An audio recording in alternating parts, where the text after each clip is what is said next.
one of the issues with living off grid is that you're going to have problems. And I have a problem. And who is the famous person that once said, you know, problems are only solutions that we haven't found an answer for yet? I don't know if anybody said that, so if they didn't, I'm gonna cop that one. That'll be shown in Alaska. But a couple of things went wrong last week that I needed to fix. One was my front door quit closing. So the temperature inside became drastically affected. And I got that fixed. I got that repaired yesterday when I got home from work. The other issue I'm having is a generator issue for power. And this problem, I think, was caused by myself. I did the maintenance on a regular schedule, or I thought I was doing the maintenance on a regular schedule that I should be doing, but I think I might have dropped the ball on it. So for all you people out there that do not read the owner's manual when you get it, if you're going to live somewhere drastic like I do, you may want to do that, because a couple of things that I did not do was I have not changed the spark plug, I have not cleaned the spark arrestor, I have not cleaned or changed the air filters that are on it. I did take a look at the air filters yesterday, they still look fine, but I need to get those things done, and I need to get this generator up and running. So I'm going to head to town right now and take care of the problems that I think I created myself so that I can get everything done. I also need to edit next week's video, or last week's video, in the time zones of YouTube. So I'm taking the hard drive into town, and I'm going to do that at the store as well, where I have power and I can get all that stuff done. I'm Sean in Alaska, and sometimes I'm an idiot.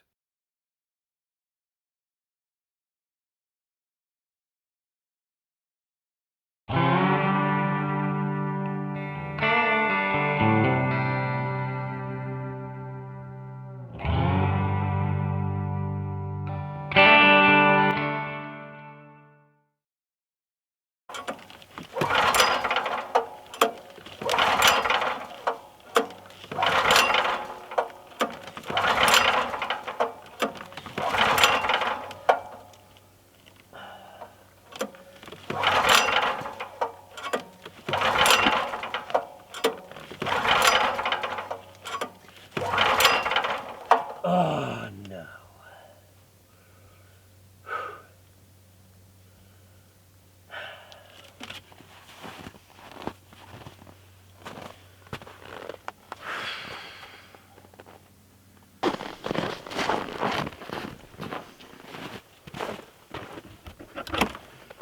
Hi, girls. How are you?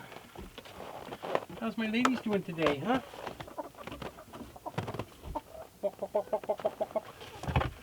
Get you some fresh water. Let me check your side there and see if you got any eggs.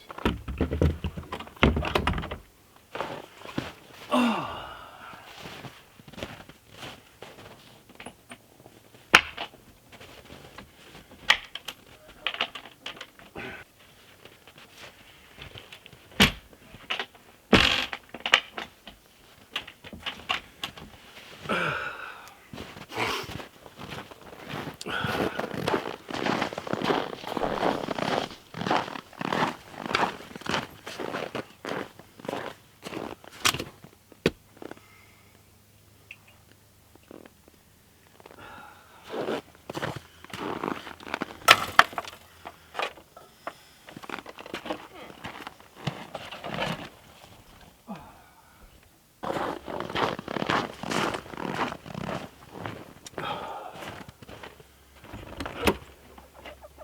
Hi, ladies.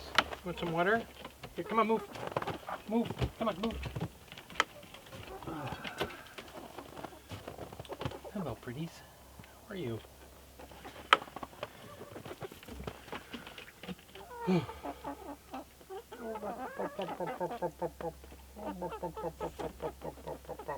One, two, three, 4, 5, 6, 7, 8, 9.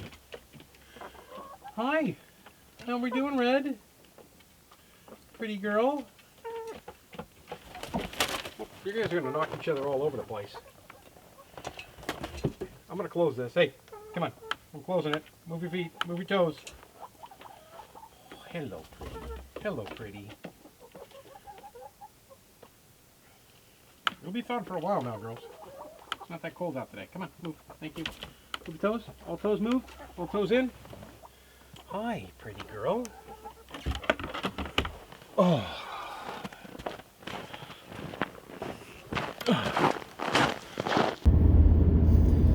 All right.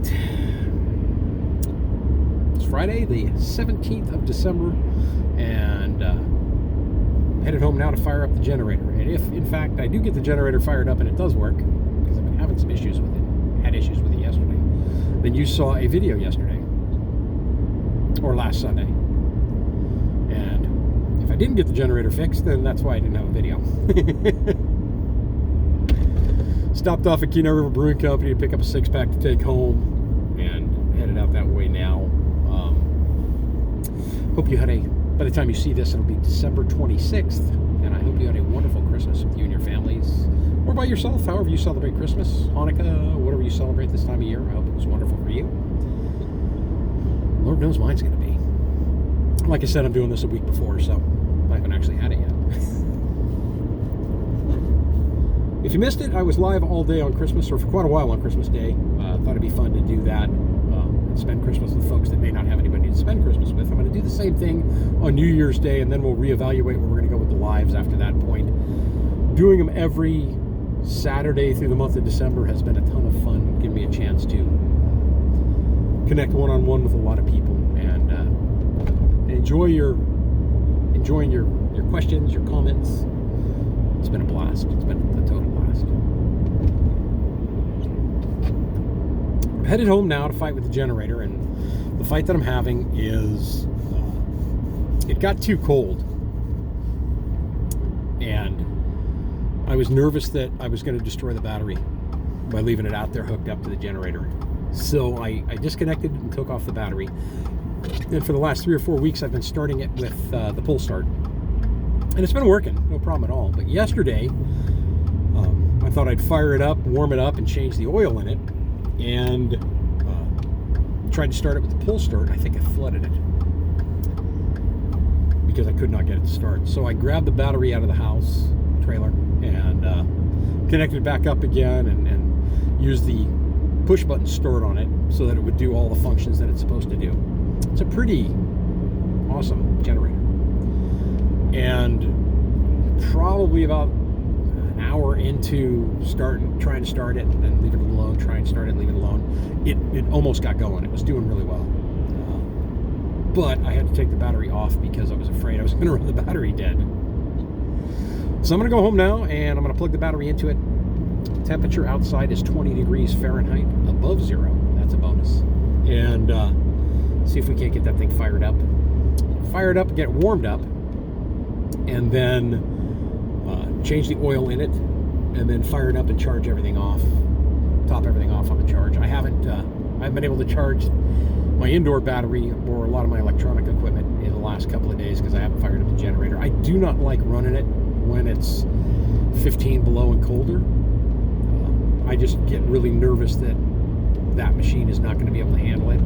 I have fired it up at 15 below zero before, and it started and ran without a problem, but it really makes me nervous, that little engine trying to go when it's that cold.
That is nasty.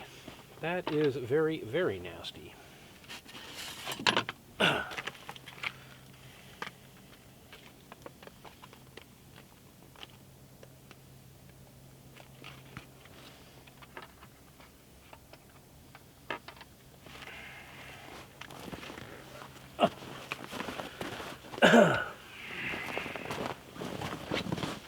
So here's the spark plug.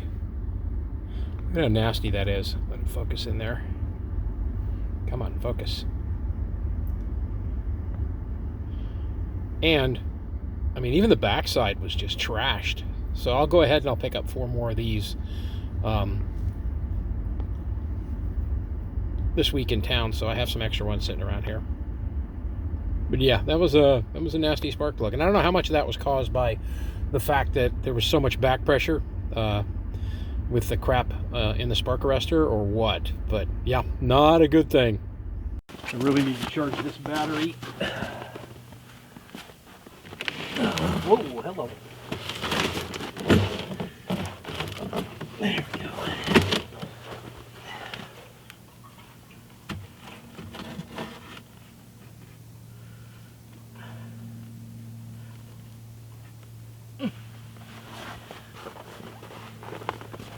Sure that's on.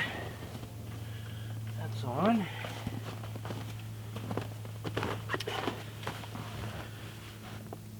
Let's see what we got. Fingers crossed, everyone.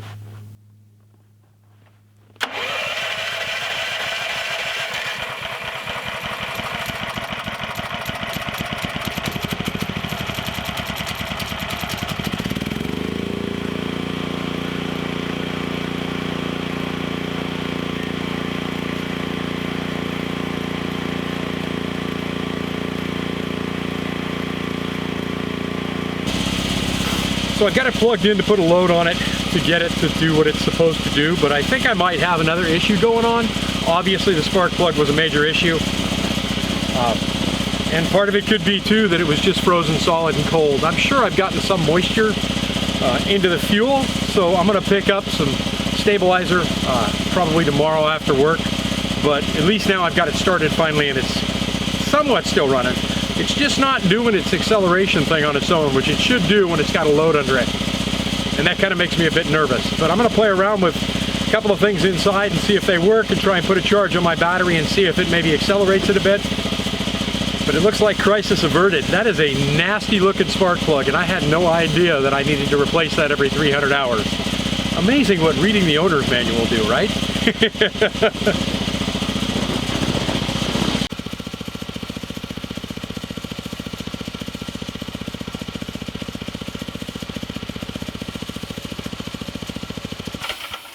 Gotta do one other thing here too right now, because I think I missed what I was supposed to clean yesterday, and this could be part of the issue. Yeah, that's pretty nasty looking. And it's pretty warm, so we're gonna let it cool down first, and then I'm gonna pull off the cover on the spark arrestor and yank the spark arrestor out and clean the whole thing up, because I think we've got some, with the other issues we had, we've got some back pressure going on there now that's stopping it from doing and running as well as it should. That's also showing me all this crap that's over here in the snow that it's trying to blow out. So we'll let that cool down, and then I'll get back on it again.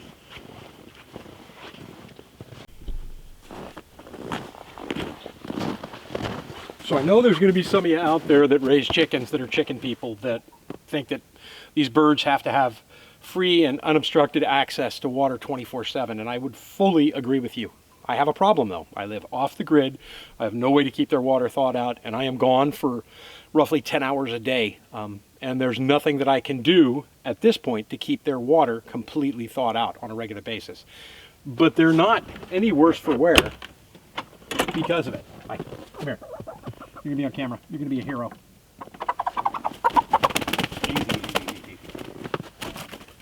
You gonna go back in there, or you wanna wait? You wanna come out here and let me talk to you? Come on. So they're happy, they're healthy, they're active, and the biggest issue that I've had, if you'll look at the comb up here, and you'll see the white part on there, is frostbite on their combs. This is a very hardy breed. Here, jump back in. Come on. Come on. Come on back in.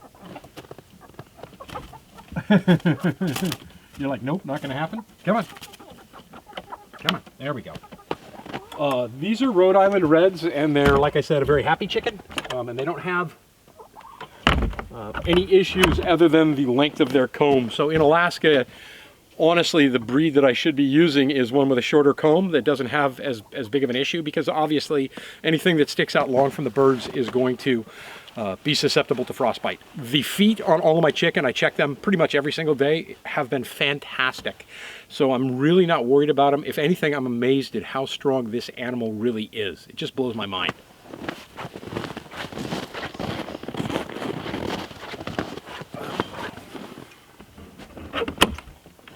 Okay, ladies, you want some water? Let's go. Come on. Come on, come on, come on. Move. Back up, back up, back up. Thank you. Let me get your food. Come on.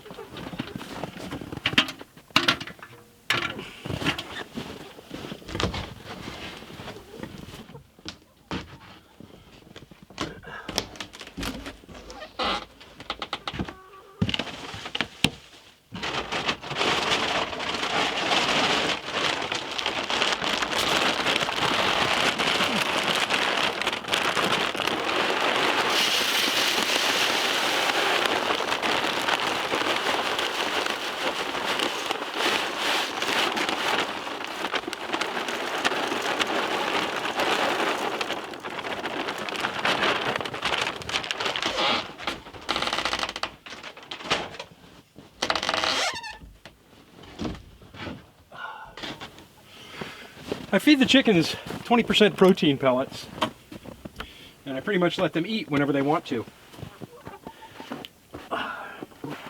One bag of feed is lasting me roughly, close to a week and a half, 2 weeks now. Hi. Hi. How are you?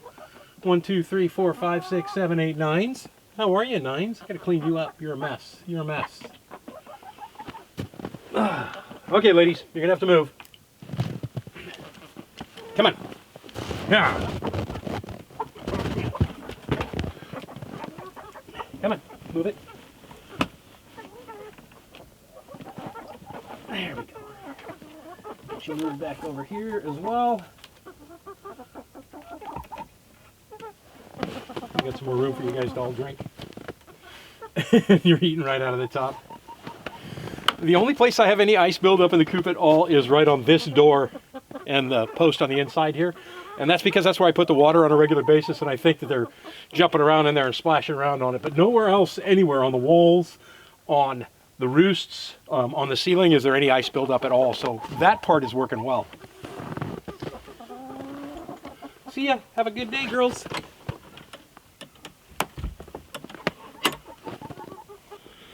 As you can see inside the chicken run, there's quite a bit of snow, and there's nothing I can really do about that. I can't get in there right now. I'll show you why in a minute, to clear that off. I mean, technically, I guess I could cut the wiring and then just re-secure it again. But the chickens only use the top part of the run. Let's see if I can get my finger in there. This part of the run right up here. They walk out onto there, and then they jump down and walk underneath the chicken coop to, if they want to come outside. If they want to get some water during the day before I get home, they're coming out here and eating snow. The roof is not shedding snow at a level that I expected it to shed it. So that's part of the issue as well. And I think it's causing the whole coop to kind of lean over a little bit towards that tree. And I didn't take that into consideration when I built such a big overhang on the other side. So this part, this is where I think I'm leaning. I think we're pushing it that way. But at the same time, I might not be, because I'm seeing a gap back over here. So I don't know if it's just frozen, but I can tell that it is kind of wedged in right up here and down. Well, that's not bad. Looks like the main part of the wedge is right there. And I think part of that is because there's so much weight on this side of the roof from the snow that it's leaning a bit, so I may actually have to get up there and clear that off. Also, the chicken wire that I have over the top on part of the inside, whenever it snows, I have to come out here and shake the fence to get that snow to fall off of the top. Or else it'll just keep sagging it down. And the trees that I have in there are actually nothing more than tops from some dead trees that I cleared out, kind of holding that wiring up. I put the wiring in there as a kind of a last-ditch effort to avoid any predators coming in while the chickens were out in the yard playing, out in their run. But right now it's not a big issue at all. I should see if I've got any eggs today. This is the other thing that makes me think that we've got some tweaking going around here, is this door has become a bit difficult to get open. There we go. Hey, start laying some eggs. I'm gonna run out and I'm hungry. I'm either eating eggs or I'm eating chicken. You guys make the call.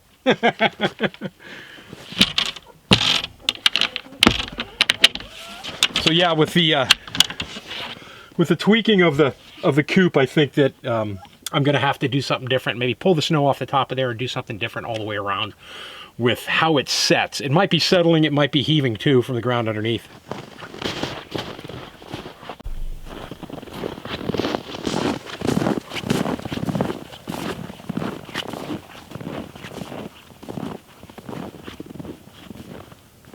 So this area that's all cleared here is the area where the cabin's going to be built. I've got it cleared all the way back over to here and back over to here.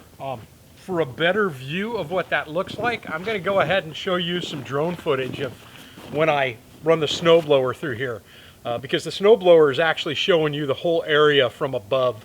The area that I keep cleared right here with the snowblower is just for the turnaround. So I drive in, back into the driving area, and where the trailer's at now is just going to be parking, and eventually the generator shed will be gone as well.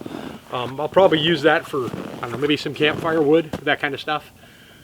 But yeah, so that's where the cabin's actually going to go. And that question came from a live that I did yesterday.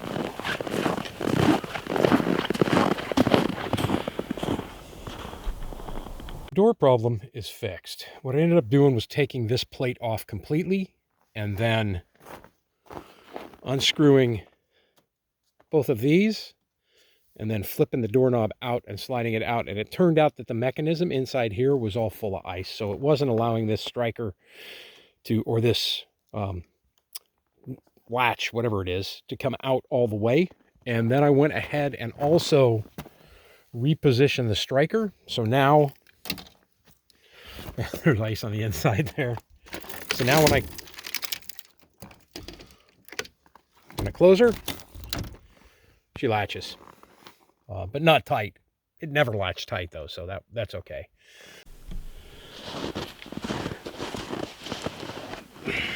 This is an issue. This is completely, or was completely caked. So I'm gonna run a wire brush over this, but even more than that, let's do it this way.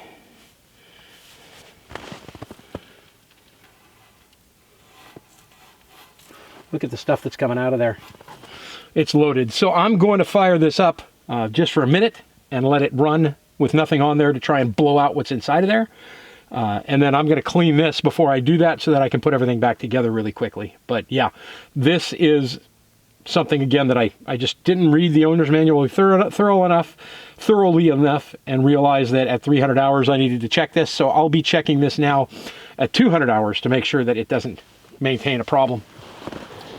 That back pressure will stop it from running properly at all.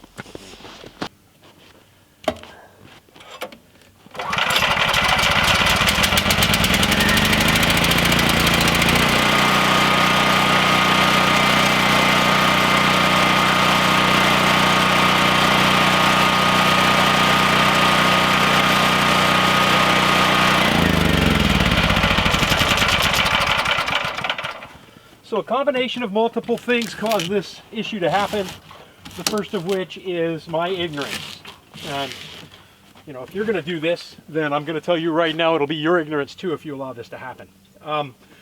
Read the owner's manual thoroughly. At 300 hours, I was supposed to change the spark plug, pull off this spark arrestor cap, clean that out, and make sure that the inside of this was clean as well. I'll probably pick up a wire rod or a wire brush on a rod so that I can clean in here as deep as I possibly can, but that's where most of my problems came from here.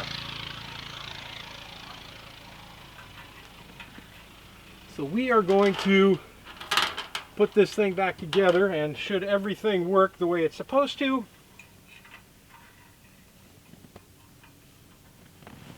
ooh, that's warm just from running for a second there.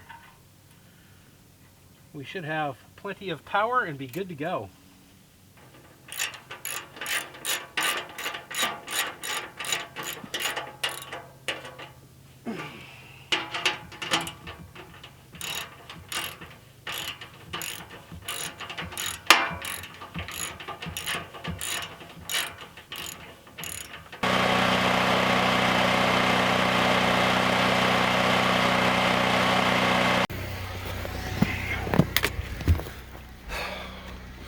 We have power.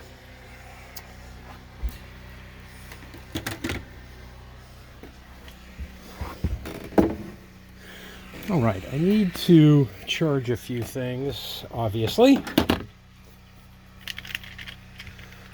Oh, let's turn the light on here.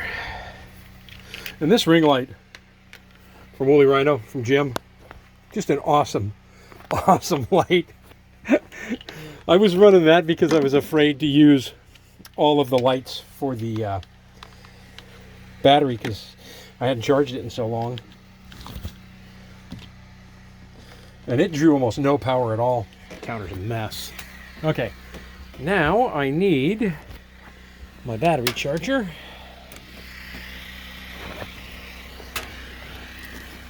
Let me put you on a stand. All right. Close the curtain down so I can see what I need.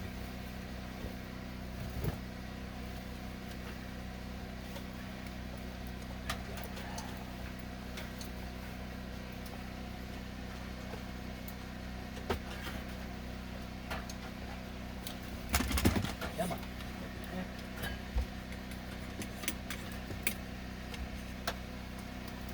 And to the folks that have asked time and time again why I don't have a wood stove in here, as you could tell, it's a bit crowded, right?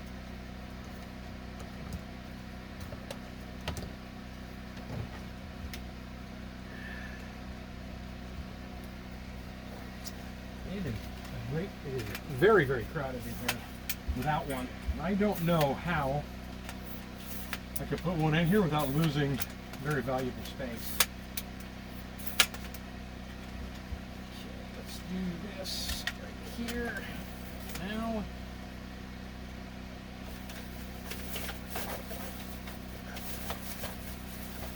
Let's see what happens.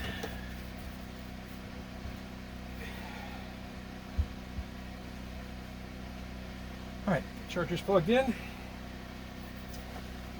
I'm going to take you over here and show you this too. So first, this charger asks you to select the battery type. You can either do lead acid or lithium ion. The first option is always the one that I need right now, lead acid. So you're going to press again for lithium ion. And this other battery down below here was the Christmas tree light battery last year. You'll see how low this is when it goes to charge. It'll analyze the battery first. Analyzing lead acid 12 volt. And it's charging 12 volt, 56%. That's crazy. So the solar panel's been working more than I actually expected it to work for that battery to still be at 56%. Very cool. I am very excited right now. So crisis averted. Man, you know, I hope that every mistake that I make when I'm doing this gives folks that aren't doing anything to this extreme or maybe considering doing something like this a lesson in, you know, idiocy. And I love to call myself an idiot because when I was a kid growing up, that was like my dad's pet name for me and all my brothers. What are you, an idiot?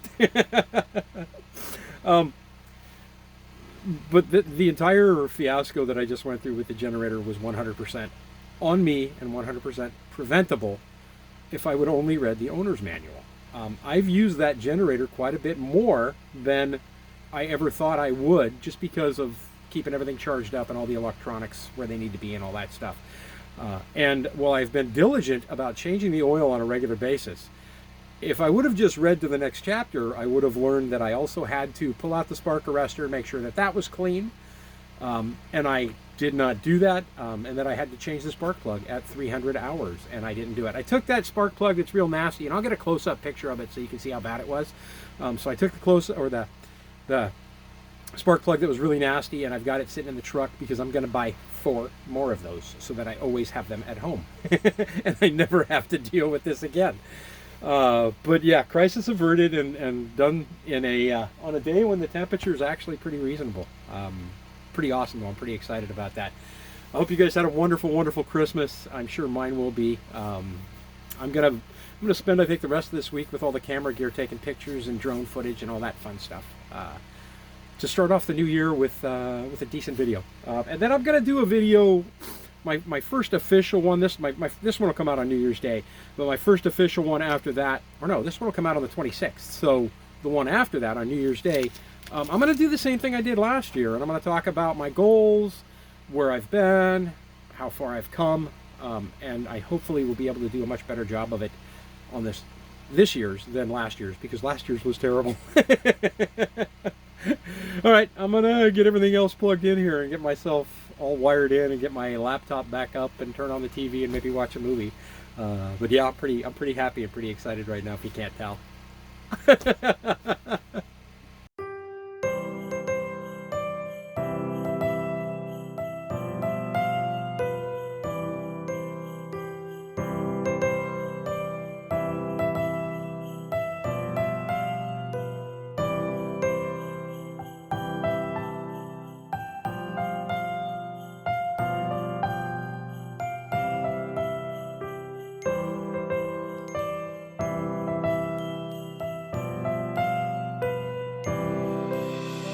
Christmas tree, oh Christmas tree, thy leaves are so unchanging. Oh Christmas tree, thy leaves are so unchanging. Not only green when summer's here, but also when 'tis cold and drear. Oh Christmas tree, thy leaves are so unchanging. Oh Christmas tree, much pleasure thou canst give me. Oh Christmas tree, much pleasure thou canst give me. How often has the Christmas tree afforded me the greatest glee? Oh Christmas tree, much pleasure thou canst give me. Oh Christmas tree, thy candles shine so brightly. Oh Christmas tree, thy candles shine so brightly. From base to summit, gay and bright, there's only splendor for the sight. Oh Christmas tree, thy candles shine so brightly. Oh Christmas tree, how richly God has decked thee. Oh Christmas tree, how richly God has decked thee. Thou bidst us true and faithful be, and trust in God unchangingly. Oh Christmas tree, how richly God has decked thee.